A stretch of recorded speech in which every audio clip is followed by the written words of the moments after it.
4차 산업혁명의 발전은 사회 곳곳에서 일어나고 있습니다. 이 기술 발전으로 인해 종래 인간 고유의 영역이라고 여겨졌던 부분까지 기계가 대신하는 일들이 벌어지고 있습니다.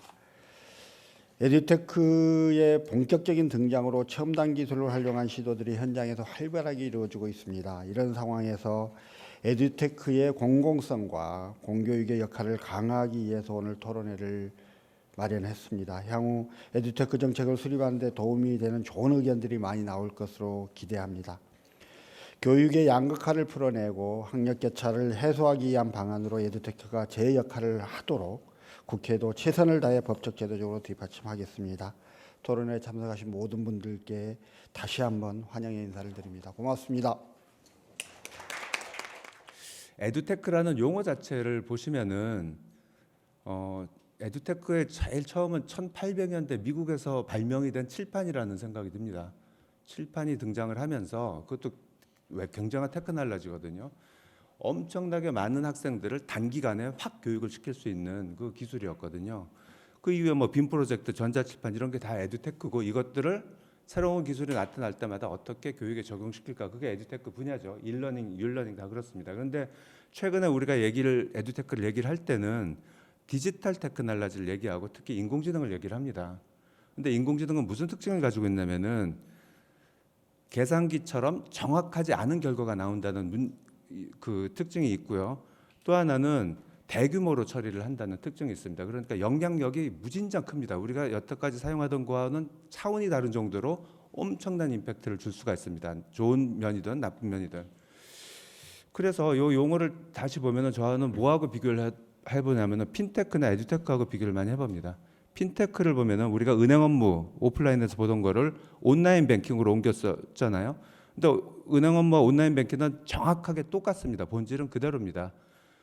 손으로 하던 거를 사람을 만나서 하던 거를 온라인으로 한다는 것뿐이지 은행 업무는 변한 게 없거든요. 그런데 핀테크로 넘어가는 순간 은행 업무 자체를 완전히 다른 관점으로 설계를 하고 시작을 하게 되는 겁니다. 마찬가지로 교육도 우리가 일러닝이나 온라인 교육할 때는 교육 자체의 본질은 똑같았습니다. 그걸 조금 편하게 한다는 것뿐이었어요. 그런데 우리가 에듀테크라는 용어를 쓸 때는 교육을 완전히 새로운 관점으로 재설계를 한번 해봐야 되겠다라는 생각을 가지고 있습니다. 즉 핀테크니 에듀테크니 인공지능이 들어간 거에 대해서는 모든 사람들이 그리고 연구자들도 혁신에 대한 기대가 있습니다. 뭔가 바뀌겠구나. 그 바뀌는 게 뭘까? 거기에 대한 기대를 이미 가지고 있다. 단순히 뭔가 조금 도와주고 이 차원이면은 이렇게 사람들이 관심을 가질 것 같지도 않습니다. 제 생각에는요. 그래서 그러면 우리 교육의 공교육에서의 이걸 어떤 관점으로 봐야 되는가? 몇 가지가 있겠죠. 뭐 예를 들면은 학령 인구 엄청나게 줄면서요. 제가 태어날 때 90만 명이 태어났는데 지금 20만 명 정도잖아요. 그래서 관점이 옛날에는 90만 명을 줄 세워서 잘하는 애들만 어떻게 데려갔는데 지금은 20만 명 정말 모든 아이들을 잘 가르쳐야 되겠다. 완전히 교육의 틀을 자체를 바꿔야 되겠다. 다양성을 중시해야 되겠다. 그리고 교육 격차 문제, 지역 문제, 지역에 따라서 가정에 따라서 학교에 따라서 경제 수준에 따라서 담임 선생님을 누구 만나냐에 따라서 격차가 진짜 크거든요. 이 문제 어떻게 해결할 거냐? 뭐 이런 문제들이 다양하게 나올 수가 있습니다. 오늘 토론회에서 많은 말씀을 해주실 것 같은데요. 그러면 우리가 얘기하는 인공지능 가지고 우리가 뭘 할 수 있냐? 대표적인 것이 개별 맞춤형 진단입니다. 선생님이 한 분이 50만 명의 아이들을 잘 모르잖아요. 인공지능 쓰면은 우리가 기대하는 거는 한 명 한 명이 뭘 모르는지 뭘 알고 모르는지를 정확하다는 표현은 좀 뭐 그렇습니다만은 어느 정도는 파악해서 선생님한테 전달을 해줄 수가 있습니다. 자동 채점, 피드백 주는 거. 아까 말씀드린 대로 코드를 아이들이 짜면은 프로그래밍을 코드가 뭐가 잘 됐고 이거를 사람보다도 걔가 아주 효율적으로 해줄 수도 있을 것 같습니다. 교사의 업무를 엄청나게 경감시킬 수가 있습니다. 지금 나와 있는 응용 시스템들 보면은 ITS 지능형 튜터링 시스템이 있고요.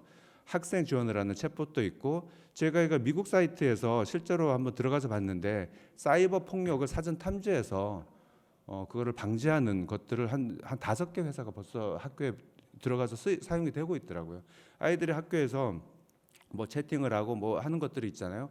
거기서 파악해서 아이가 지금 어느 상태인지를 즉각 파악해서 이제 뭐라 그러죠? 저 상담에 들어가는 거죠. 상담에 들어가고 파악하고 뭐 이런 것들도 쓸 수가 있고요. 디지털 교과서도 그 중에 하나고 언어 학습 소프트웨어, 코딩, 멘토링 뭐 여러 가지로 지금 사례들이 지금 막 나오기 시작하고 있습니다. 자, 이제 2페이지 정도만 예를 더 하면 되는데요. 고려할 점, 주의할 점입니다. 이게 제가 조금 강조하고 싶은 것입니다. 기술의 발전은 회사나 기업이나 연구자들이 많이 할 겁니다. 근데 그런 것들이 일반 사회 서비스에 들어갈 때는 그 조심해야 될 게 약간 덜합니다. 덜한데요. 교육에 적용을 했을 때 약간의 문제가 생긴다 그러면은 그거는 걷잡을 수 없는 뭐 이렇게 상황이 될 수가 있거든요. 그래서 인공지능은 아까 말씀드린 것처럼 누가 그런 얘기 하시더라고요. 며칠 전에 그 챗GPT가 나왔는데 챗GPT를 우리가 계산기하고 똑같이 생각하면 안 돼? 옛날 계산기 처음 나왔을 때 그거 도움 받아가지고 애들이 하면 되는 거잖아. 챗GPT도 도움 받아서 뭔가 하면 되잖아. 맞는 얘기인데 큰 차이가 있어요. 계산기는 항상 정확한 답을 줍니다. 그런데 인공지능은 90%만 정확한 답을 줍니다. 그건 엄청난 큰 차이거든요. 우리가 이제 사용자 입장에서는요. 그거를 인공지능에서 뭐라 그러냐면은 팩 모델이라고 합니다. 팩이 뭐냐면은 probably approximately correct인데요. 아마도 대략 맞는 모델이에요. 이게 100% 맞지가 않아요. 그러니까 그 이유 때문에 아까 말씀드린 신뢰성, 편향성, 공정성, 안정성, 악용 가능성이 항상 존재를 합니다. 이거를 항상 염두에 두고 뭔가를 해야 됩니다. 그래서 내가 이거를 학교 교육에 적용을 할 때 여기에 해당하는 것인지 아닌지 검토를 해야 되고, 만약에 해당한다 하더라도 그 반대 이익이 더 많기 때문에 써야 된다라고 하면은 거기에 대해서 발생 가능한 문제점을 우리가 어떻게 해결할 건지에 대해서 준비를 미리 해야 됩니다. 그 다음에 기술 자체의 문제인데요. 아까 말씀드린 여러 가지 기술들이 나와서 실제로 사용되고 있거든요. 사교육에서는 많이 지금 사용이 되고 있습니다. 그런데 그 기술의 수준이 제가 보기에는 기술의 성숙도가 그렇게 높지 않습니다. 지금 현재요. 공교육에 바로 적용하기에는. 언젠가는 성숙도가 높아질 겁니다. 하지만 그러니까 준비가 안 된 상태에서 들어갔을 때 문제가 발생했을 때는 엄청난 역효과가 나올 가능성이 높습니다. 그리고 개인정보 보안 문제가 항상 문제가 됩니다. 경기도 교육청에서도 얼마 전에 문제가 발생을 했었다 그러더라고요. 저희 연구실에 서버를 하나 두어서 이런 시스템을 만들어 가지고 학생이 그때 한 달 접속자가 15,000명까지 올라가는 서비스를 제공을 한 적이 있어요. 한 15,000명 넘어가니까 그 다음부터 무슨 문제가 생기냐면은 중국에서 해커들이 해킹을 엄청나게 감당할 수 없을 정도로 들어와서, 저희는 이제 회사가 아니고 학교잖아요. 그러면 그 정보를 어떻게 다 빼갈 수 있잖아요. 바로 차단을 하고, 저희 학교에 사이버 국방학과라고 보안만 하는 전문가 애들이 있는데 그 학생들 아르바이트로 모아가지고 했는데 감당을 못해서 그냥 서비스를 중단했어요. 저희는요. 이거 보통 문제가 아닙니다. 이런 문제도 있고요. 또 하나는 이것이 이제 중요한 문제인데요. 교사의 참여가 필수적이어야 됩니다. 이거는 교사를 도와주는 도구로서 필요한 거지, 교사를 대체하는 도구로 사용하면은 엄청난 문제가 생길 겁니다. 교사를 돕는다는 것은 무슨 얘기냐면은 교사가 모든 것을 통제하고 맥락을 가지고 결정을 하는 거죠. 얘의 도움을 받아서 참고만 해서요. 그렇게 지금 이제 많은 분들이 해외에서도 논문에서도 이렇게 나와 있고, 그게 방향이라고 생각을 하고 있습니다. 유럽 EU 집행위원회에서 인공지능이 사회에 사용될 때 돼야 되는 거, 해야 되지 않는 거에 대해서 이제 법을 만들었어요. 2021년에 법을 만들고 그게 아직 통과는 안 됐습니다. 하지만은 규정으로 나온 게 있는데 이걸 4가지로 나눴어요. 이게 용납할 수 없는 위험, 고위험, 제한된 위험, 최소 위험이 있는데요. 교육이 여기에 들어가 있습니다. 학습이나 전문 과정에 대한 접근의 결정. 이거 무슨 얘기냐면은 대학 입시에 절대로 쓰지 마라. 아이를 평가해서 그 평가 결과가 아이의 진학이라든가 뭐 장학금을 받는다든가 이런 데 사용되는 거에 절대로 쓰지 마라. 라는 거를 아예 못을 박아놨습니다. 물론 인간의 자유의지를 방해하면서 행동 조작하는 시스템, 페이스북이 대표적인 거고 유튜브가 대표적인 거거든요. 거기에 대한 거는 아예 이제 그 굉장히 철저하게 관리를 하고 있고요. 자, 이런 거를 우리가 생각을 해보면은 저는 이제 위험성에 대해서만 지금 말씀을 드리고 있는 것 같은데요. 다시 마무리를 하자면 어차피 이 방향으로 가야 되는 방향입니다. 어차피 갑니다. 그게 빨리 가든 늦게 가든 문제가 있지만은 어쨌든 갑니다. 하지만 간다고 하면은 과거에 우리의 고질적인 교육의 문제를 해결할 수 있고 혁신을 할 수 있는 쪽에 집중을 해서 이거를 써야 된다 이렇게 생각을 하고요. 교육을 완전히 새로운 관점으로 볼 수 있는 계기로 삼아야 된다. 하지만 도입에 무조건 신기술이니까 도입해. 이거는 저는 반대입니다. 절대로 반대고요. 교육의 목적과 도입의 목적에 맞는지 맞는 방향인지 신중하게 검토하고 안정적인 검증된 기술을 순차적으로 도입해야 된다. 학교가 실험 대상이 되면 절대로 안 됩니다. 그리고 이런 문제를 해결할 수 있는 많은 준비가 필요하다. 그래서 제안은요, 제 생각엔 지금 나와 있는 많은 에듀테크의 기술을 교육적 관점으로 분석하고 안정성을 검증하는 보고서 같은 거가 하나 나왔으면 좋겠다. 그리고 매년 저거를 해야 되겠다. 아까 말씀드린 이유 같은 데서는 시민단체들이 많이 만들어졌어요. 그게 알고리즘 와치, 그러니까 감시단이라는 이름으로 시민단체가 벌써 많이 만들어져서 계속 감시를 합니다. 기업에서 하는 것들, 정부에서 하는 것들을 해서 문제를 백서를 만들어내고 그런 역할을 교육 쪽에서도 한번 해야 되겠다. 누군가가. 그 다음에 국가 교육과정하고 연결되지 않으면은 별로 효과가 없겠다. 교육과정하고 굉장히 연결이 잘 되어야지 효과도 낼 수 있겠다. 그리고 또 하나 공식 자문위원회 같은 걸 하나 만들자. 그러니까 모든 관련자들, 학부모, 교사, 뭐 기술, 인공지능 연구자, 뭐 모든 사람들이 모이는 공동 자문위원회를 만들어 가지고 학교 공교육에 이거를 집어넣겠다 안 집어넣을 때는 이 자문위원회를 통과하게 하자. 이 자문위원회에서 그래야지만 들어갈 수 있게 하자. 아니 혹은 그거는 제일 강한 거고 혹은 자문을 받도록 하자 미리. 뭐 이런 안을 제가 조금 생각을 해봤습니다. 네, 감사합니다. 어쨌든 기본적으로 저희는 AI 에듀테크에 대해서 어떤 상상을 하냐면 이겁니다. AI 에듀테크에 대한 적용, 즉 AI 활용 교육으로 우리는 어떤 변화를 이루고 싶은지, 정말 그것이 우리가 이루고 싶은 그 변화는 그 기술이 있어야지만 가능한 건지, 지금 필요하다면 지금의 AI 에듀테크는 가능한지, 그 다음에 우리의 현장은 그것을 전유하기에 충분한 조건을 지금 갖추고 있는지, 문제가 있다면 뭔지, 어떻게 바뀌어야 될 것인지, 이런 생각들을 정책, 교사, 기술자, 개발자 모두가 국민들이 해야 된다고 생각을 합니다. 왜? 우리의 아이들이 바로 그곳에 다니고 있기 때문에 그렇죠. 예, 이 이제 기본 과정, 이제 AI 튜터, AI 플랫폼, 학습 플랫폼, AI 에듀테크 용어도 정리가 안 돼 있는 상태입니다. 사실은 지금은요 개념과 용어와 적용이 동시에 일어나고 있는 그런 굉장히 특별한 상황이 바로 인공지능과 관련된 에듀테크의 현재입니다.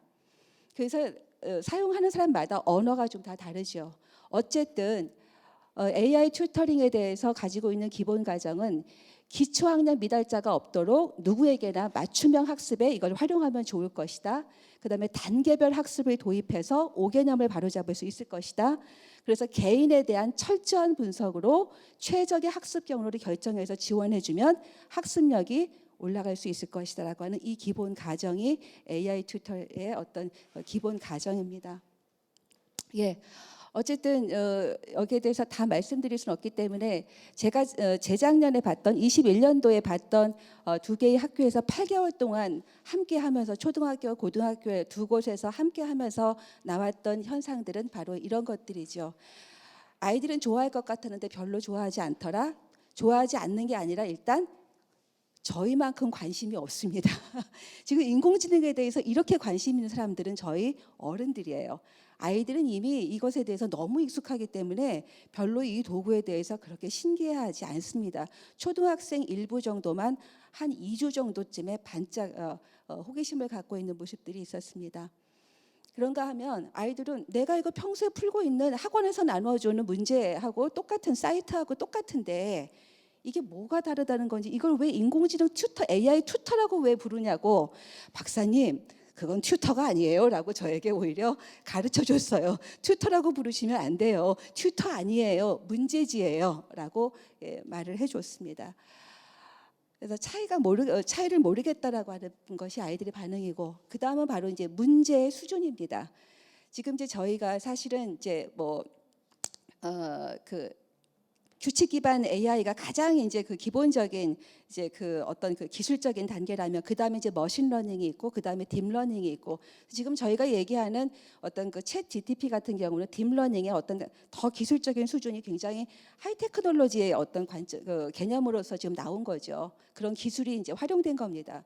그런데 실제 지금 학교 속에 들어가 있는 AI 튜터의 모습은 아직은 저수준 인공지능 수준이라고 개발 수준, 그 기술 수준이 굉장히 낮은 수준의 것이 지금 학교 현장 속에 들어가 있고 바로 사교육을 담당하고 있었던 기업의 제품들이 현재는 들어가 있는 상태입니다. 물론 많은 스타트업 제품, 이제 기업의 어떤 것들이 들어가 있는데 아직 맞춤형 문제에 대한 상상력은 그렇게 저희가 생각하는 것보다 높지 않습니다. 바로 문제집에 있는 것들을 그대로 어떤 디지털화 해놓은 그런 상태가 바로 현재의 모습일 것 같습니다. 특히나 바로 이 부분은 학습 부진 학생들에게는 굉장히 난점을 가지고 있는 문제가 그대로 들어가 있는 모습이 현재의 모습입니다. 네, 그다음에 결국은 AI 튜터를 집어넣어 줬지만 우리가 학습 습관이 되어 있지 않은 아이들, 자기주도성이 아직 형성되어 있지 않은 아이들, 자기주도성도 사실 저는 할 말이 많은데요. 여기 자기주도성이 높으신 분들이 얼마나 되실지 모르겠습니다. 전 이거 만들 때 바로 전날 만들었어요. 마감 직전에 가서야 만드는, 참 어떻게 보면 저는 자기주도성이 없고요. 막판에 가야지만 몰려서 일을 하는 아직도 미성숙한 어른이기만 합니다. 어쨌든 바로 우리 아이들에게 이 AI 튜터를 집어넣어주면은 저절로 될 것이다라고 생각하는 선생님들이 의외로 많으셨습니다. 아까 김현철 교수님께서 교사의 역할이 절대적으로 필요하다라고 말씀하셨지만 이 인공지능 튜터에 대해서 말하기 이전에 많은 선생님들은 AI 튜터만 집어넣어주면 저절로 된다고 생각하는 분들이 정말 그렇게 믿으셔서 그랬는지 모르겠지만 의외로 그런 말씀들을 많이 하셨어요. 이것이 바로 어떤 문제점 때문에 그렇게 됐는지 좀 생각을 해볼 겁니다. 여기에 이제 그 불평등의 문제에 대해서는 좀 넘어가도록 하겠습니다. 이따 관심 있으면 이제 토론으로서 넘어가고요. 여기 한 학생의 사례 속으로 제가 깊이 들어갔었습니다. 바로 이 아이에게 AI 튜터는 어떤 모습인가를 가정생활과 학교생활과 수업의 모습과 이런 것들을 쭉 하면서 깊이 있게 한번 탐색을 해보면서 과연 우리는 이것에 대해서 교육 격차를 정말 해소할 수 있는가, 불평등의 문제를 해소할 수 있는가를 한번 조망을 해보기도 했습니다. 이제 말씀드리고 싶었던 건 바로 여기죠. 목적이 있는 기술이 바로 저희에게는 필요합니다. AI 에듀테크를 우리가 활용하는 것, 활용 그 자체에 목적을 두는 것이 아니라 어떤 목적을 부여할 것인가인데 이 목적을 부여해야 된다라고 하는 말로만 한다면 그건 다시 허망한 말이 될 것 같아서 목적 있는 기술이 되기 위해서는 몇 가지 우리가 넘어야 할 몇 가지 과제가 있었습니다. 그 몇 가지 과제에 대해서 뽑은 것이 총 일단 7가지 정도가 되는데요. 7가지에 대해서 다 말씀드리지 못할 테니 이따 이제 하나씩 좀 이따 토론을 좀 했으면 좋겠다는 생각입니다만 일단 가장 위험한 것이 보면 교사의 역할에 대해서 위임이 되고 자임이 되는 어떤 이런 현상인데 전통적인 교사의 역할을 하지 않고 학생들에게 밀어주면서 이것을 가지고 공부하면 되겠다. 그런 위임의 형태가 나타나는데 교사들은 이 AI 튜터를 받는 순간 새로운 역할이 만들어졌어요. 학습 관리사 역할을 해야 됩니다.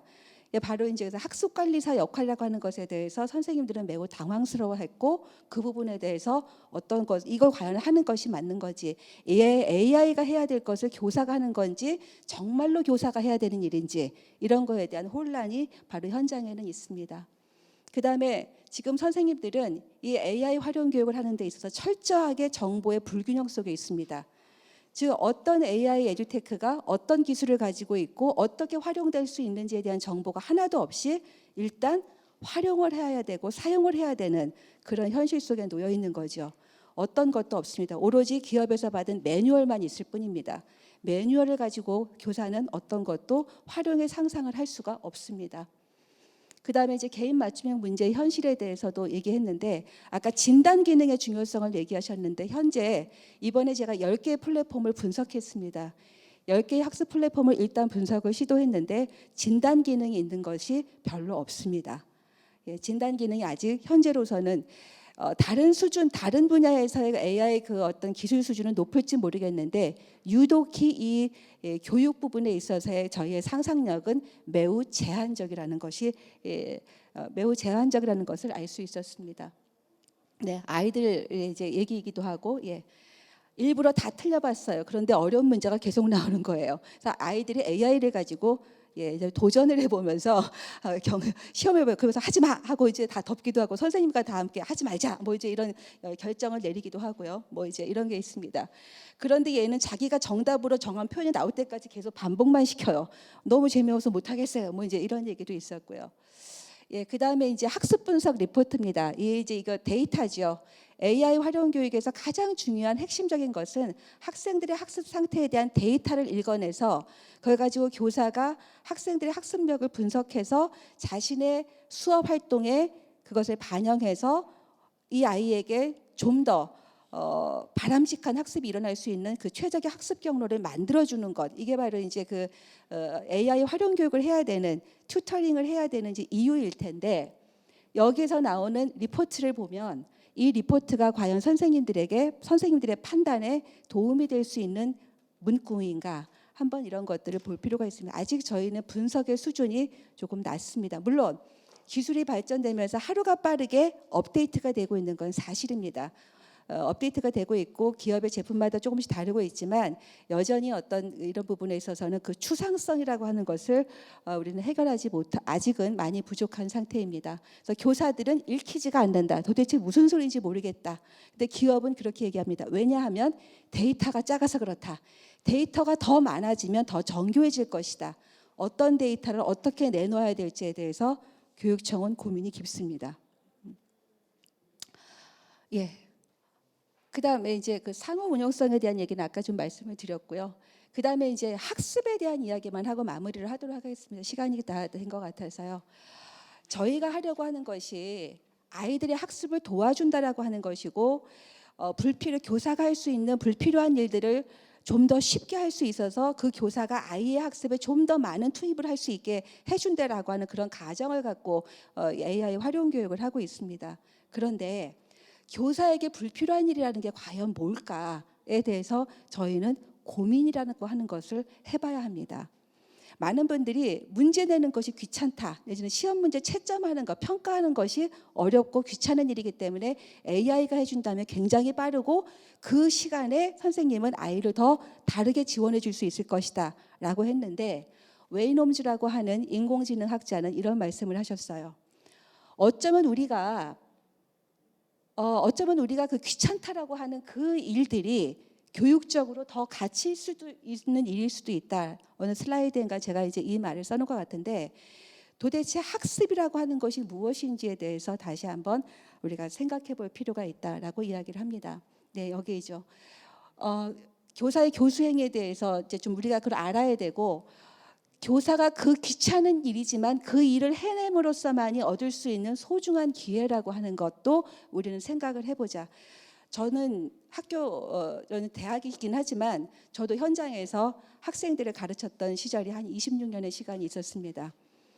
그 속에서 아이들의 성적 채점을 하다 보면 제 수업이 보이고 아이들의 이해가 보이고 내가 뭘 잘못 가르쳤는지에 대한 반성이 보이거든요. 그래서 평가 작업은 누구에게도 맡길 수 없는, 어느 조교나 대학원생에게 맡길 수 없는 소중한 일이라고 하는 것을 평가를 하면서만이 알 수 있었습니다. 그러한 일들을 다 넘겼을 때 우리 아이들은 과연, 아까 그 노종환 의원님께서 질문할 수 있는 힘이 인공지능 시대에 가장 중요하다라고 얘기했는데, 튜터링에 있는 문제를 계속해서 풀면 우리 아이들은 질문할 수 있는 이 능력이 생길까요? 바로 그 점을 좀 같이 생각해 봤으면 좋겠다라는 것이었습니다. 유네스코에서 정책 개발자들을 위한 그 책자가 나왔습니다. 교육부 문건에 보면 2019년도 유네스코 보고서를 많이 인용하시던데 21년도의 보고서도 인용을 좀 해주셨으면 좋겠습니다. 21년도에는 바로 정책 개발자들을 위한 안내라고 해서요. 정책 개발자들이 정말로 인공지능에 대해서 잘 알아야 된다. 왜냐하면 정책을 어떻게 조금만 뭘 해도 이 여파는 굉장히 크기 때문에, 그 영향력은 너무나 크기 때문에 AI 시대에 가장 중요한 것은 정책 개발자들이 AI에 대해서 제대로 아는 것이다 라는 말씀을 해주셨습니다. 오늘 이 자리가 바로 그런 귀한 자리, 그런 초석이 되는 자리라고 생각을 합니다. 기술과 기술의 본질은 다릅니다. 기술은 그냥 사용하는 거죠. 기술은 나쁜 기술도 없고 좋은 기술도 없습니다. 그다음 기술은 기술이지요. 근데 그 기술의 본질은 누가 만드냐면 인간이 만듭니다. 네, 인간이 만들어서는 바로 그래서 우리는 이 기술이 만들어지면 모두가 그것을 사용해야 될 것 같은 그 닭달, 모라세움이라고 하는 것이 바로 기술의 어떤 본질적 속성이기도 하다라고 하는 한 철학자의 말, 아까 철학에 대한 이야기를 많이 하셨는데 바로 철학자의 말로 가늠을 하고 환상과 상상은 다르다라는 말로 마무리하겠습니다. 감사합니다. 에듀테크는 교육을 혁신시킬 것인가에 대한 김현철 교수님의 발제, 에듀테크의 개념을 거기에 저는 중요한 키워드를 성과라는, 교육의 성과를 위한 기술의 적용이라는 측면에서 성과를 교육의 본질과 연계해서 어떻게 바라볼 수 있을까 좀 논의가 필요해서 제가 챗 GPT에게 물어봤습니다. 에듀테크란 무엇인가 깔끔하게 물어봤죠. 그래서 에듀테크는이라고 챗 GPT가 이야기를 해줬을 때 결국은 우리가 교육이라고 하는 부분을 학습자 관점에서 본다면 학습자들이 보다 효과적으로, 효율적으로, 그리고 학습자들이 새로운 능력을 습득하는데, 그리고 오늘 공공성이라고 하는 측면이 국제적으로도 굉장히 중요한 이슈인데 시간과 장소에 언제 어디서든지라고 하는 부분이 학습자의 어떤 기회, 학습 기회에 대한 보장이자 접근성에 대한 문제로 에듀테크가 그럴 가능성이 있다라고 얘기를 하는 거죠. 그리고 지금 주정은 박사님 쪽에서 얘기하는 개인화된 학습 경험은 에듀테크의 하나의 적용 가능성 중에 하나로 이렇게 얘기를 하는데 제가 교육공학을 전공했습니다. 시청각 교육부터 시작을 해서 교육공학을 전공한 이 학문적 입장에서 보면은 그 전에 입장에서 보면 뭐 개론도 찾아보고 뭐 검색을 해서 했는데 한 20분 정도 걸렸을 것 같은데 요거를 제가 파악하는데 한 3분 정도. 다만 여기서 제가 2023년도 2월 21일 1시 24분에 인출했다라고 하는 아마 이렇게 해서 연구자의 어떤 연구 방식이 좀 변하지 않을까 이런 생각도 해보면서 솔직히 별로 제가 에듀테크의 교육 성과라고 하는 측면에서 주요 키워드가 다 나왔기 때문에 특별하게 여기에 대해서 팩트 체크를 할 필요가 없고 다만 조금 더 그거에 대한 인사이트를 정리하자면 에듀테크는 결국은 학습자의 능력에 대한 이야기가 우리가 논의가 돼야 되는 거고 기회의 보장이라는 측면, 개인 맞춤화에 대한 학습자를 놓치면 안 된다는 거에 대한 인사이트로 정리할 수 있었습니다. 연구자로서. 근데 또 다른 출처에서 보면 에듀테크의 활용성은 사실은 이런 교사학습 측면이 아니라 교육 정책의 신뢰성, 행재정 업무 지원을 통한 투명성 확보, 그리고 교육훈련 등의 광범위하게 활용할 수 있기 때문에 사회가 전반적으로 디지털 기술이 이끈다라고 하는 측면의 활용 가능성을 좀 광범위하게 넓힐 필요가 있고 김현철 교수님의 발제에서 신뢰성, 편향성, 공정성 뭐 이거는 뭐 당연히 근데 이거는 사실 기술의 문제가 아니라 인간들의 몫인 거죠. 이러한 논의와 협의가 다만 아까 주정은 박사님 말씀 들으면서 기술에 대한 과도한 기대도 안 되고 그렇다고 해서 회피와 배척도 안 된다는 이런 극단적인 특히 디지털 쪽에서 이런 극단적인 인식으로 인해서 사실 지난 10년간 디지털을 교육에 적용하는 거에 대해서 약간 지체 현상이 있었기 때문에 이런 부분들은 좀 지양해야 된다라는 말씀을 드리면서 김현철 교수님의 발제에 조금 더 광범위하게 지금 국제적으로 어떤 논의가 이루어지고 있는가를 조금 추가적으로 얘기를 하면 지난 22년 11월에 프랑스 파리에서 OECD 주최 각국의 교육부 장관 회의가 이루어졌고 교육 스킬국 정례 회의가 있었는데 지금 국제적으로 이런 디지털화에 대한 디지털의 역할에 대해서 어떤 이슈와 주제가 있는가라고 하는 부분들을 제가 그냥 팩트 중심으로 냈는데 제가 어떤 인사이트가 얻게 되냐면 교육의 재구상 그리고 변화하는 학습에서의 어떤 기술에 대한 이야기 그랬을 때 그 변화를 저해하고 혁신을 억압하는 도전과 압력에 대한 이야기를 내놓고 논의를 하고 있다라고 하는 것에 굉장한 인사이트가 있습니다. 숨기지 않는 거죠. 문제점이 있으면 문제점이 있는 대로. 그리고 그 전체적인 가치를 형평성과 포용성이라고 하는 측면에서의 기회 활용과 리스크 완화를 위한 정책을 어떻게 우리가 가져가야 되는가에 대한 부분에 앞으로 토론회가 이제 물론 4개의 주제가 조금 다른 영역이긴 하겠지만 이 토론회가 일회성으로 끝나는 게 아니라 조금 전문가 네트워킹을 통한 광범위한 이런 의제를 가지고 발전적으로 논의가 됐으면 좋겠다는 말씀을 드리면서 교육 스케줄 정례회의가 아까 주정은 박사가 말씀하신 유네스코의 2021보다 조금 더 진전되게 이 정례회의에서 어떤 프로젝트가 있었냐면 OECD 피사 국제학업 성취도라고 하는 평가를 이미 9년 전부터 사람한테 평가하고 AI한테 평가하는 건데 하루가 다르게 AI가 훨씬 더 잘 푸는 것을 보는데 여기서 우리가 주목해야 될 거는 AI가 이렇게 평가를 잘 받았어? 이건 의미 없습니다. 여기서 얘기하고 싶었던 얘기는 그러하니 평가 방식을 바꿔야지 라고 하는 것에 어떻게 평가 체제를 바꿀 것인가 이렇게 전문가들이 모여서 끊임없이 연구를 하고 있다. 우리가 정책을 얘기하고 이것에 대한 적용성을 얘기할 때 사실은 기반이 안 되는 것 중에 하나가 우리는 5년, 10년에 걸친 장기화된 하나의 중요한 이슈를 예측해서 그걸 장기적으로 끌고 가는 전문가 협의체와 이런 프로젝트가 너무 없다는 것이 지금의 현재 문제점이 아닌가 싶고요. 주정은 박사님의 그 발제하고 관련해서는 아까 사회적 상상력이라고 하는 부분이 저는 100% 공감을 하면서도 이 상황이라면 학생들이 더 먼저 노출되고 경험이 될 것이다. 학교의 제도나 정책보다.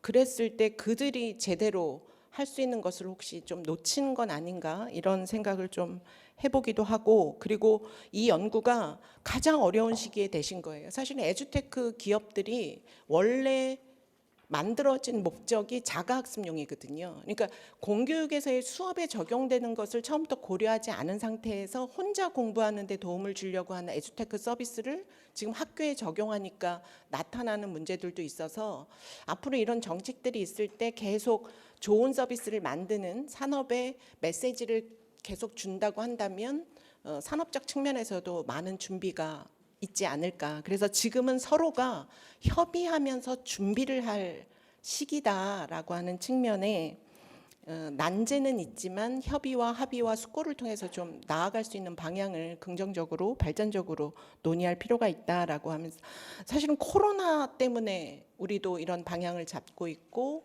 또 국제적으로 지금 그 유럽 연합 쪽에서 한 9가지 정도의 지금 41페이지에 9가지의 어떤 정책적 방향을 가지고 있다는 것도 저희한테 좀 시사점을 줄 수 있는데 결국은 9가지 자체가 접근성에 대한 문제이고 제도에 대한 문제이고 그리고 학교가 중심이 돼야 된다는 문제이고 교사의 역량을 빼놓지 않고 있고 제가 여기서 주목했던 거는 우리가 학생들의 디지털 역량을 얘기하면서 한편으로는 사회 정서 역량을 결코 놓치지 않고 있다는 점.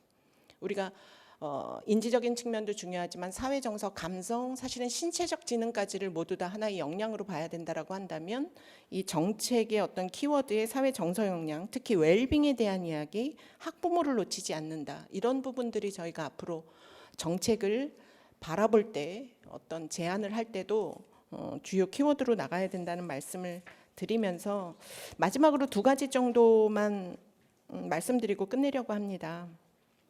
에듀테크의 적용은 디지털 수단과 도구로 본다면 뭐 당장 학습 성과, 적용 성과라고 하는 부분은 학력 보장, 학습력 증진이겠지만 크게 보면 결국은 학습자의 능력으로 간주돼야 한다.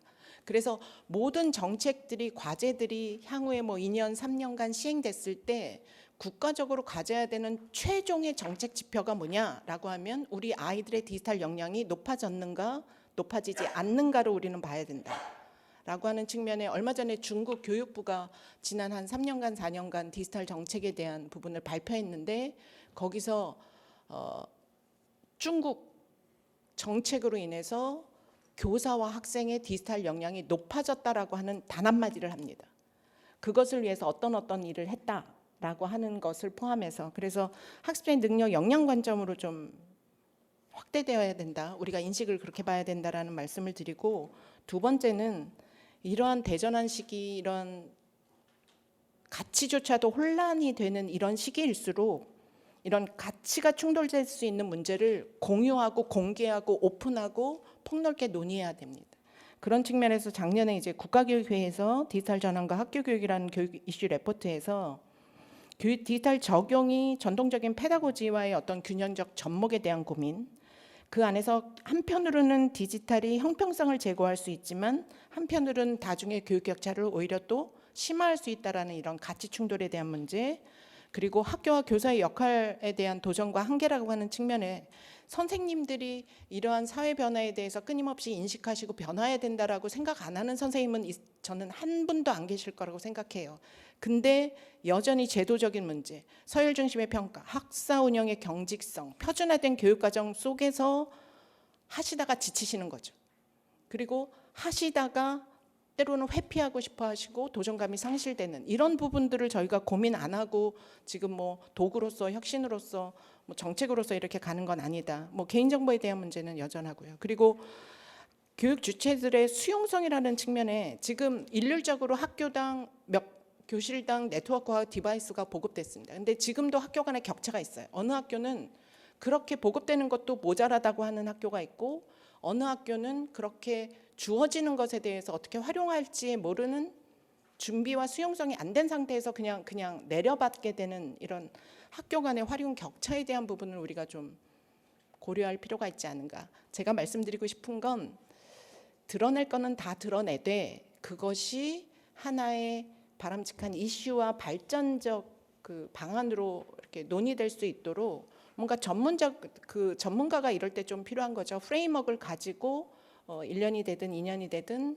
장기적인 어떤 협의 구조가 의사결정 구조가 좀 필요한 시점이다라는 말씀을 드리면서 그동안 많은 에듀테크, AI에 대한 토론이 있었고 그다음에 굉장히 위험도 여러 가지 문제점이 있는 것도 사실이었습니다. 근데 저는 이것을 전체 사회적인 합의를 한 후에 가기에는 사실은 우리의 아이들이 아까 박사님께 김진숙 박사님께서 말씀하셨듯이 이미 아이들은 완전 노출이 되어 있어요. 우리 아이들은 사실 이런 ICT 기술을 활용할 수 있는 전 세계 아마 OECD 국가의 탑에 들어가 있는데 그거를 실제로 학습이나 그 교육 활용에는 제대로 못 쓴다라는 그런 자료를 봤는데요. 그래서 저희 마이크로소프트는 실제 몇몇 그 교육청하고 선생님들하고 같이 프로젝트를 진행을 했습니다. 실제로 이거는 경남교육청과 선생님들과 진행했던 프로그램이고 사제동행이라는 프로젝트로 연 1000여 명의 학생들 그다음에 400여 분의 선생님들을 AI 교육과정을 운영을 했습니다. 그래서 실제로 보시면 이게 지금 경남이 또 굉장히 땅덩어리가 넓더라고요. 근데 일일이 다 찾아갈 수 없었고 코로나 시대여서 온라인으로 아이들에게 학습, 공부를 하고 그다음에 이것을 실제로 실습을 했습니다. 실습을 하고 그다음에 아이들이 과제를 제출하는 형태로 해서 아이들이 AI 너무 무서워 혹은 AI 너무 어렵지 않아? 공부해야 돼가 아니라 나 이거 프로젝트로 뭐를 해야지? 그런 PBL이라고 얘기를 하는데요. 그런 형태로 이 아이들은 AI를 학습하지 않았습니다. 도구로서 활용을 해서 아이들의 그 과제나 문제점들을 해결했습니다. 그리고 이거는 대구교육청인데 방과 후 자율 동아리 그 프로그램을 운영을 했고요. 이 프로그램도 역시 마찬가지로 보시면 아이들이 AI가 무엇인지에 대해서 배우는데 가장 중요한 사실 이 AI는 굉장히 긍정적일 수도 있지만 굉장히 위험할 수도 있고 그런 측면에서 책임 있는 인공지능 리스폰서블 AI에 대해서 가장 기초적으로 배우고 아이들이 실제로 이렇게 프로젝트, 아이디어 이런 것들을 만들었습니다. 제가 꼭 이제 말씀드리고 싶은 내용은 AI, 뭐 에듀테크 뭐가 됐건 기업과의 협업을 피하실 수는 없을 것 같습니다. 기존 학교에서 지금 대학교라 하더라도 이 굉장히 빠른 이 기술이나 변화를 같이 속도를 맞추시기가 쉽지는 않으실 거예요. 물론 기업이 들어오면서 굉장히 위험한 요소가 많이 있는 것도 맞습니다. 그런 부분에 대해서는 어떤 거버넌스라든지 아니면 기관에서 그런 어떤 가이드라인 혹은 근데 또 제가 봤을 때는 기관 혼자서 만드시기는 어려워요. 왜냐하면 변화도 많고 여러 가지 변수들이 많기 때문에 때문에 같이 할 수 있는 시간을 많이 주신다라고 하면 이런 부분에서 충분히 우리의 아이들이, 특히 대한민국의 아이들은 잠재력이 무궁무진하거든요. 이런 아이들이 전 세계를 리드하는 그런 충분한 교육이 될 거라고 보고요. 이게 사실 저희가 보통 한 2-3시간 짜리인데 어쨌든 저희 마이크로소프트에서 말씀드리고 싶은 건 에듀테크 디지털 전환은 기술이 아니에요. 결국 사람의 마인드셋도 바뀌어야 되고 미래를 어떻게 정의할 거냐, 이런 부분도 저희는 같이 바뀌고 재정의가 돼야 된다라고 생각을 하고 있습니다. 네, 이것으로 마치도록 하겠습니다. 감사합니다. 어렵지만 Realizing the Potential of Technology in Education이라는 보고서 4가지를 이야기를 하고 있습니다. 첫 번째, 교육에서 기술을 어느 영역에 접목시킬 것이냐에 대한 부분들을 5가지를 지적합니다. 애들의 수학, 영어, 점수 이런 거에 기술을 접목시킨다고 했을까요? 그렇지 않습니다. 교육에 기술을 접목시키는 부분들은 교수자의 업무 경감, 그리고 특수교육, 그리고 그 과정 중심의 평가를 위한 지능형 그 평가 프로세스를 개선하겠다. 그리고 교사의 역량 강화를 위해서 기술을 접목시키겠다.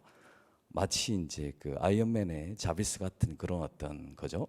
그리고 평생교육, 이쪽 부분에 기술이 접목이 될 수 있도록 이쪽 부분을 키우기 위해서 예산을 쏟아붓겠다. 그러면 그 예산을 기반으로 그 기업들, 좋은 기술을 가진 기업들이 들어와서 학교 현장의 문제를 해결해 달라라는 가이드라인을 제시합니다. 그러면서 이제 어떤 일들을 하냐 그러면 학교 현장의 문제 식별을 해야 될 거지 않습니까? 그래서 초중등과 대학 쪽에 네스타나 지스크라는 그 기관을 통해 가지고 해커톤을 합니다. 해커톤을 하면서 거기에서 이제 기술을 가지고 어떤 부분을 해결해야 되지? 예를 들어서 보건교사들의 업무를 해결하기 위해서 어떤 걸 해야 돼? 이런 어떤 아이디어를 도출을 하고 여기에 창업가들을 육성을 하게 됩니다. 이런 어떤 방식의 그 기술을 활용해서 교육의 어느 부분을 혁신할 것인가에 대한 부분들을 정확하게 명시하고 거기에 이제 산업을 키울 수 있도록 그렇게 이야기를 하고 있고요. 그리고 2019년도에는 2019년 전에도 그랬습니다. 문제가 어떤 게 있었냐 그러면 학교에 예산을 줬더니 이게 예산을 쓰는 데 있어 가지고 일단 선생님들이 뭘 써야 될지 모르겠다. 돈을 줘도 내가 사 가지고 안 쓰면은 그 책임을 어떻게 해결할 수가 없잖아요. 그래서 증거를 만듭니다. 증거, 에비던스. 이게 교육적으로 유용한가? 시스템적으로 보안에 문제가 없는가? 감성적으로 그 28시간 안에 이 제품을 사용할 수 있는 그런 어떤 편한 UI가 있는가? 이런 어떤 그 기준을 가지고 그 교사, 그리고 학계, 그리고 산업계, 이런 정책 위반자, 정책 위반자 빼고 이 3개의 조직들이 골든 트라이앵글을 조직합니다. 그래서 이 연구자와 사용자와 그리고 개발자들이 같이 학교 현장의 문제를 해결하기 위한 그런 어떤 노력들을 하고 있고 그 제품이 정말 학교 현장에 유용한가에 대한 증거를 만드는 작업들을 하고 있습니다. 작년에 배쇼라는 글로벌 최대 그 영국에서 열리는 지금 1000여 개의 제품들이 영국에서 그 교육의 혁신을 위해서 준비하고 있는데 거기를 갔더니 그 기조연설에서 교육부 장관이 이런 이야기를 합니다. 증거가 확보되지 않은 에듀테크 제품은 학교에 들이지 못하게 하겠다. 뭐 이제 부정적으로 이야기한 건데 증거를 확보한 좋은 에듀테크 제품만을 학교에서 쓸 수 있게 하겠다. 이런 어떤 문화를 만들겠다. 이런 이야기를 합니다. 그래서 기존까지는 교사 따로 기업 따로 연구자 따로였다라고 하면 다 사일로로 이렇게 했다라고 하면 이제는 교육 현장에서 정말 쓰일 수 있는 제품을 만들기 위해서는 골든 트라이앵글을 만드는 것들이 중요하겠다. 이런 이야기들을 하고 있고요. 그리고 이제 그 교사 연수 이번에 디지털 우리 송 과장님도 계시지만 어제 디지털 전환에서도 이야기했던 교사의 연수들이 되게 중요합니다. 그래서 교사 연수에 되게 많은 어떤 역량을 투입하겠다라고 이야기하는데 사실 HRD 쪽을 바라보면 4차 산업 시대를 살아남기 위해서 그 되게 직업들이 계속 바뀌잖아요. 한 그 조직에 있더라도 조직에서 대리가 담당하는 역할들이 계속 바뀌기 때문에 그 재교육들이 되게 중요합니다. 그 재교육을 하는 데 있어 가지고도 이 온보딩 그 조직에 들어가는 순간부터 퇴직하는 순간까지 모든 그 사용자 그 직원들의 역량들을 다 그 데이터화합니다. 그렇게 해서 이제 조직의 역량 강화를 하는데 과연 우리 HRD라고 하는 우리 교사들의 교원 연수들도 이런 데이터 기반의 교사의 역량 강화들을 하고 있는가 이런 어떤 관점은 사실은 반성해 볼 필요가 있겠다 싶고요. 그래서 영국 정부 Realized Potential of Technology in Education이라는 보고서에서는 교사 연수, 교사 역량 강화 쪽에 인공지능 기술, 테크놀로지를 투입시키겠다 이런 이야기를 합니다. 그리고 이제 우리가 에듀테크 진흥법이라고 이제 진흥을 하겠다라고 이야기를 하고 있는데. 보통 지금 스탠스는 이렇죠. 학교에서 쓸 수 있는 예산들을 학교당 3천만 원씩 줄 테니까 우리 예산이 있으니까 에듀테크 기업들 들어와서 한번 놀아봐, 돈 가져가봐 이런 식으로 바라보는 관점들은 지극히 위험합니다. 되게 위험한 상황입니다. 뭐냐 그러면 일단 그 기술 기업들이 교육 현장의 맥락을 모르기 때문에 무엇을 해야 될 것인가에 대한 부분들을 알 수가 없습니다. 그래서 한 3년이면 데스밸리라고 하는데 3년에 12억을 쓰고 회사는 망하는 거죠. 그럼 기술을 가지고 있는 기업들이 다시 여기 들어오지 않겠죠. 그래서 영국 같은 경우에는 어떤 식으로 하냐 그러면 아예 아까 말씀드렸던 해커톤을 통해 가지고 그 문제 해결을 하기 위한 주제를 뽑았잖아요. 그래서 창업자를 만들었어요. 그러면 그 기술 그 개발자들을 페다고지 교육을 시킵니다. 우리나라로 치면 교원대 같은 UCL 에듀케이터, UCL 런던, 날리지랩 쪽에서 개발자들 페다고지 교육을 시킵니다. 그리고 이 개발자들이 이 만든 제품들이 정말 잘 쓰이는지에 대한 테스트 베드를 운영을 하고 그 테스트 베드와 그 개발자 교육을 시키고 그다음에 네트워킹을 하는 이런 어떤 하나의 공간의 클러스터를 만들어 가지고 이게 정말 초월적 협력 관계, 정말 예전처럼 이렇게 이 국회 문을 넘기도 힘들고 학교 들어가면 업자 취급받고 뭐 이런 것들 있잖아요. 선생님들은 업자들하고 만나면 뭔가 뭐 유착 관계가 있어 이런 게 아니라 좀 더 이런 어떤 밍글링 같이 네트워킹을 잘 하기 위한 그런 어떤 그 클러스터 허브들을 만들어 가지고 이 그 관계들을 개선하기 위한 그런 어떤 역할들을 하고 있습니다. 그래서 결론적으로 에듀테크 진흥에 있어 가지고 중요한 것들은 그 돈이 있으니 들어와 가지고 제품을 만들어 봐가 아니라 그 우리 교육 현장에서 무엇을 해결할 것인가에 대한 문제 식별부터 시작해서 기업과 개발자, 기업과 교사와 정책 입안자들이 같이 만들어 나가는 코-디자인, 공동 디자인이 되게 중요하다. 감사합니다. 이제 제가 생각하는 이 에듀테크 문제 핵심은 저는 이 부분인 것 같은데요. 아까 연구님께서 말씀해 주셨지만 AI가 결국은 이 학생은 합격입니다, 불합격입니다 판단을 하는 게 되게 합리적이지 않다, 적합하지 않다는 거 우리가 모두가 다 알고 있는데 그렇다면 AI가 우리한테 줄 수 있는 거는 데이터입니다. 이 데이터가 이렇게 나왔으니 선생님이 판단하세요라고 최종 의사결정을 선생님한테 넘겨야 되는데 선생님이 그 데이터를 읽을 준비가 안 돼 있고 이 데이터가 뭘 준비하는지 판단할 준비가 안 돼 있다면 AI가 시키는 대로 하거나 AI 도입 안 하거나 그러니까 극단의 현상이 발생할 수밖에 없기 때문에 저는 어쨌든 선생님들 교육에 있어서 선생님들한테 저는 예를 들면 핸드폰 사용하는 방법 가르쳐준 연수는 이제 필요 없다는 거 너무나 다 아실 텐데 챗GPT를 사용한 연수 지금 아마 제 생각에는 이번 1학기 내내 챗GPT 연수가 엄청 핫할 겁니다. 선생님 재밌으니까. 근데 그 연수가 과연 3년 후에 1년 후에 교육활동과 얼마나 밀접한 관계가 있는가? 전혀 그렇지 않고 오히려 선생님들한테 근본적으로 이 데이터가 학생들의 어떤 부분을 진단해냈으며 이 진단한 데이터를 가지고 내가 이 아이를 어떻게 판단을 할 때 교육학적인 지식과 아이들에 대한 이해와 데이터에 대한 판단이 어우러질 수 있는 그런 역량을 키워줘야지 선생님들이 단지 재밌어 한다는 이유만으로 재밌는 앱 같은 거를 가르쳐주던 10년 전에 그런 연수의 방식에서 우리가 얻은 레슨이 있다면 이런 기술적인 부분이 선생님들이랑 교육적인 맥락과 교육학적인 지식과 함께 어우러져서 어떤 교육적인 판단을 내릴 수 있는 교실 안에서의 그런 의사결정권자를 선생님을 만들어줄 수 있는 그런 역량을 키워주는 연수가 되게 중요한데 지금은 뭐 제가 생각할 때는 그런 관점보다는 각 뭐 교육청이나 교육부에서는 일단 선생님들을 일단 모집해서 역량 있는 선생님들한테 커리큘럼을 짜게 하고 현장에 수요가 있는 그런 아이디어를 가지고 연수를 만들기 때문에 조금 더 중장기적인 관점에서의 그런 연수들이 앞으로 좀 더 많이 나오면 좋겠다는 생각. 생각이 듭니다.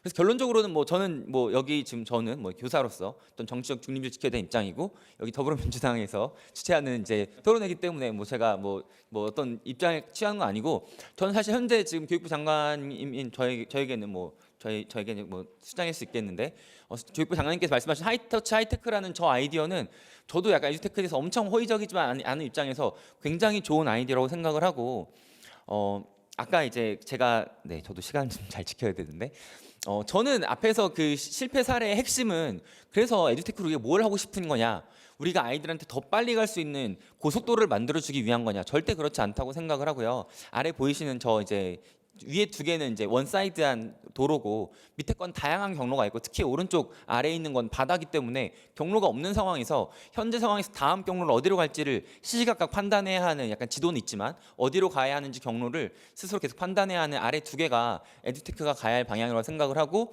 이 아이가 뭐 예를 들면 제주도 여행이라고 생각하면 작년에는 이제 이런 루트로 여행을 해봤더니 나는 약간 바다를 여행하는 게 좀 더 잘 맞더라 아니면 난 산에서 걷는 경험이 나한테 훨씬 더 경험이 좋더라라고 하는 것들을 알고 있는 상태에서 이 아이한테 어떤 여행 경로를 추천해 줄 것인가 라는 관점으로 에듀테크를 봐야지 그냥 에듀테크가 단지 우리가 기존에 있었던 학습지처럼 1번 풀면 3번 가고 물론 3번 문제를 풀었을 때 10번 문제를 점프시켜주는 것도 어떤 맞춤형 교육일 수 있지만 오히려 아이들의 어떤 학습 성향이라던가 배움에 대한 어떤 기존에 있던 경험들을 잘 버무려서 결국은 학생의 유형별로 유연하게 학습 경로를 설계해야 하는데 이게 앞에서 말씀하신 것처럼 테크로 해결할 수가 없고 제가 아이들 봤을 때 이 친구가 이거를 어려워하는 이유는 심리적으로 이런 부분을 어려워하기 때문에 아이들한테 학습적인 지식이 아니라 이 아이한테 조금 더 감성적으로 접근할 수 있는 어떤 컨텐츠를 제시해 준다던가 결국은 이 아이가 어려워하는 상황에서 다음 한 단계를 어떻게 제시해 주실 것인가는 뭐 교육학적인 관점 플러스 아이들에 대한 이해가 있는 현장 선생님들이 다음 단계 뭐 스캐폴딩이라고 하는 것을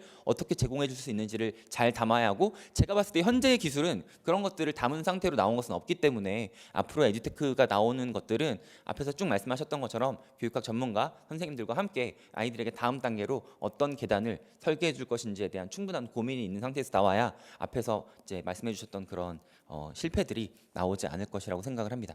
네. 정리를 이제 할 때가 됐는데요.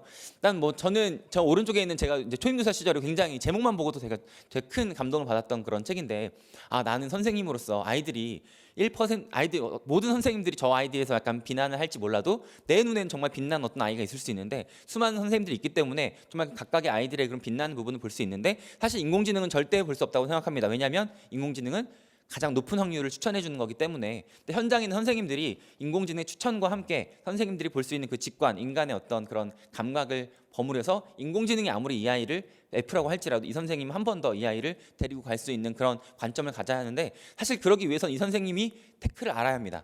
그래서 테크는 이렇게 추천해 주지만 난 이 테크보다 더 높은 판단할 수 있는 전문가야라는 결정을 해야지 테크는 거짓이니 믿지 않을 거야라고 그냥 덮는 게 아니라 테크에 대한 이해와 이제 선생님에 대한 교육적인 그런 직관까지 함께 갖출 수 있는 선생님들을 갖춰야 하는 게 지금으로서는 저는 굉장히 중요한 부분이라고 생각을 하고요. 저 시기 저는 제가 이 토론을 준비하면서 되게 저한테는 의미 있는 공식이었는데 선생님이 테크에 대한 기술이 뭐 이렇게 관심이 없으시면 아무리 좋은 테크 나타나도 교육 성과가 없습니다. 테크 선생님이 아무리 이제 준비가 돼 있으셔도 기술이 준비가 돼 있으면 아무런 성과가 없는데 뭐 저희가 바라는 건 적정한 수준에서 선생님이 제가 생각할 때는 2 곱하기 0.5가 지금으로서는 저희가 좀 준비해야 될 상황이라고 생각을 해요. 왜냐하면 아직 기술은 교육의 현장에 들어오기에는 시간이 더 걸릴 것이라고 생각을 합니다. 그래서 선생님들 역량을 먼저 올려주시고 그 다음에 적정한 기술이 들어왔을 때 아이들한테 선생님이 그냥 학교 현장에서 평소에 수업하던 1 정도의 성과가 나는 정도로 일단 테크가 시작이 되고 그 이후에 선생님이 이 정도에 도달했기 때문에 테크가 이 정도까지 올라갔을 때는 정말 아이들에게 더 우리가 그동안 교육에서 할 수 없었던 바람직한 방향으로 가야 되지 않을까. 근데 그러기 위해선 순서는 먼저 선생님들이 이런 테크를 본인이 교육 전문가로서 다룰 수 있는 전문성을 갖춰드려야 이제 그 뒤에 것들이 이루어지기 때문에 그런 순서적인 부분에서 너무 정책적으로 푸시하지 마시고 선생님들이 그런 판단할 수 있는 전문성을 키워주신 이후에 테크와 함께 협력할 수 있는 관계가 되었으면 좋겠습니다. 저희가 이제 생각했던 것은 현장의 변화를 존중하고 저희가 이걸 이제 조금 더 아까 거버넌스라고 말씀하셨는데 어떻게 거버넌스를 그러면 만들어줄 수 있냐 이 부분이 사실은 이제 고민이었고 또 이제 정책 담당자로서의 고려는 아까 이제 뭐 하이터치 하이테크 말씀하셨지만 사실은 교사가 굉장히 이제 중요하기 때문에 교사 집단과 같이 이 방향을 함께 가야 하는데 이제 저희가 교육부 공무원으로서의 어쨌든 정책적인 전문성이라고 한다면 교사 집단은 이제 전문가로서 존중해 드리는 것이 가장 중요하다. 네. 우리가 아무리 이제 탑다운식으로 해도 그게 전혀 이제 어필되지 않으면 이 정책은 또 반드시 실패한다라고 생각을 했기 때문에 교사의 그 전문 학습 공동체나 어떤 자발적인 움직임들이 어떤 것이 있는지를 좀 살펴봤고요. 그 결과 또 자발적으로 연수에 참여하시고 또 굉장히 이제 이 분야에서 꾼이라고 하는 분들이 많다는 것도 알게 됐습니다. 근데 저희가 오늘 발표한 자료에 보시면 선도교사라고 하는 그룹을 굉장히 적게 잡았어요. 사실은. 왜냐하면 어떤 식으로든 푸시하는 느낌을 주고 싶지 않았고 그 그룹 안에서 정말 이제 의지가 있으신 분들을 저희가 모시고 약간 일하겠다는 그런 생각을 담아가지고 해서 어제 이제 저희가 이 뭐 발표하기 전에도 이제 기자분들이랑 얘기하고 할 때 많은 기자분들이 이렇게 말씀하시더라고요. 이주호 장관님 오셔가지고 굉장한 걸 기대했는데 생각보다 별로 쓸거리가 없는데 이렇게 말씀하셔서 저는 성공할 것 같다 이렇게 생각을 했습니다. 네, 굉장히 뭔가 이렇게 현장의 변화를 그냥 아마 뭐 전면적으로 25년에 AI 디지털 교과서를 서책형 교과서를 완전 대체한다든지 모든 뭐 선생님이 이걸 쓰지 않으면은 안 되게 한다든지 아마 이런 거 정도는 나올 거라고 생각을 하셨던 것 같은데 절대 그렇지 않고요. 일단 그 제가 아까 말씀드린 대로 현장은 이미 움직이고 있는데 그냥 그 부분을 저희가 존중하면서 저희가 이제 도와드릴 수 있는 부분이 어떤 부분인지 그 부분들을 계속 고민해가면서 가려고 생각하고 있고 똑같은 관점에서 교육청에서 이미 저희보다 먼저 나가 계시는 교육청들이 많기 때문에 물론 이제 공모라는 그 용어는 쓰고 있지만 저희랑 이제 코워크한다는 느낌으로 네, 현장의 변화를 촉진하려고 하고 있습니다. 그래서 일단 너무나 이제 이렇게 뭔가 앞서서 그 탑다운식으로 정책을 추진할 것이다라는 네, 걱정은 안 하셔도 될 것 같고 다만 이제 시기가 조금 이렇게 이제 촉박하게 설정이 돼가지고 저도 이제 굉장히 마음이 급하고 그 부분을 효율적으로 이제 따라잡을 수 있는 부분은 저희가 또 정책 담당자로서 계속 이제 고민해야 될 부분입니다. 그래서 일단 마무리 이제 하면서 말씀을 드리면 제가 이제 디지털 교육 기획관실에 이제 이 담당 과장이 되면서 알게 된 것이 있는데요. 저는 이제 그 전에 제가 담당했던 업무가 이제 저희 부 조직 담당이었거든요. 근데 그때 이제 에듀테크 업무를 우리 부에서 어디를 하지 찾으면은 저는 아무도 안 하는 줄 알았어요. 근데 여기 와서 보니까 그 교육부가 이제 아까 코로나 생기고 나서부터 에듀테크 사업을 안 한 것이 아니고 각 과에서 개별적으로 많이 했더라고요. 소프트랩도 하고 취약계층 에듀테크 지원 사업도 하고 고교 학점제를 잘 하기 위해서 선도 에듀테크 선도 고교도 지정하고 근데 그냥 그게 다 조직에서 각각 하고 있었기 때문에 하나로 모여서 보여지지 않았을 뿐이라는 걸 알게 됐습니다. 그래서 저희가 이 사실 방향 자체는 거스를 수 없는 방향이고 아까 이제 정은 대표님 말씀하신 대로 현장에서 발생하는 이제 여러 문제들이 생길 때 교원들이 그 부분에서 벽으로 느끼지 않고 좀 더 쉽게 접근할 수 있고 또 이제 문제를 좀 최소화시키고 또 이제 진짜 나가서 교사와 학생 모두에게 좀 도움이 되는 정책으로 나갈 수 있도록 정책 담당자가 어쨌든 고민의 포인트를 계속 가지고 있다는 거를 좀 알아주셨으면 합니다. 네, 이상입니다.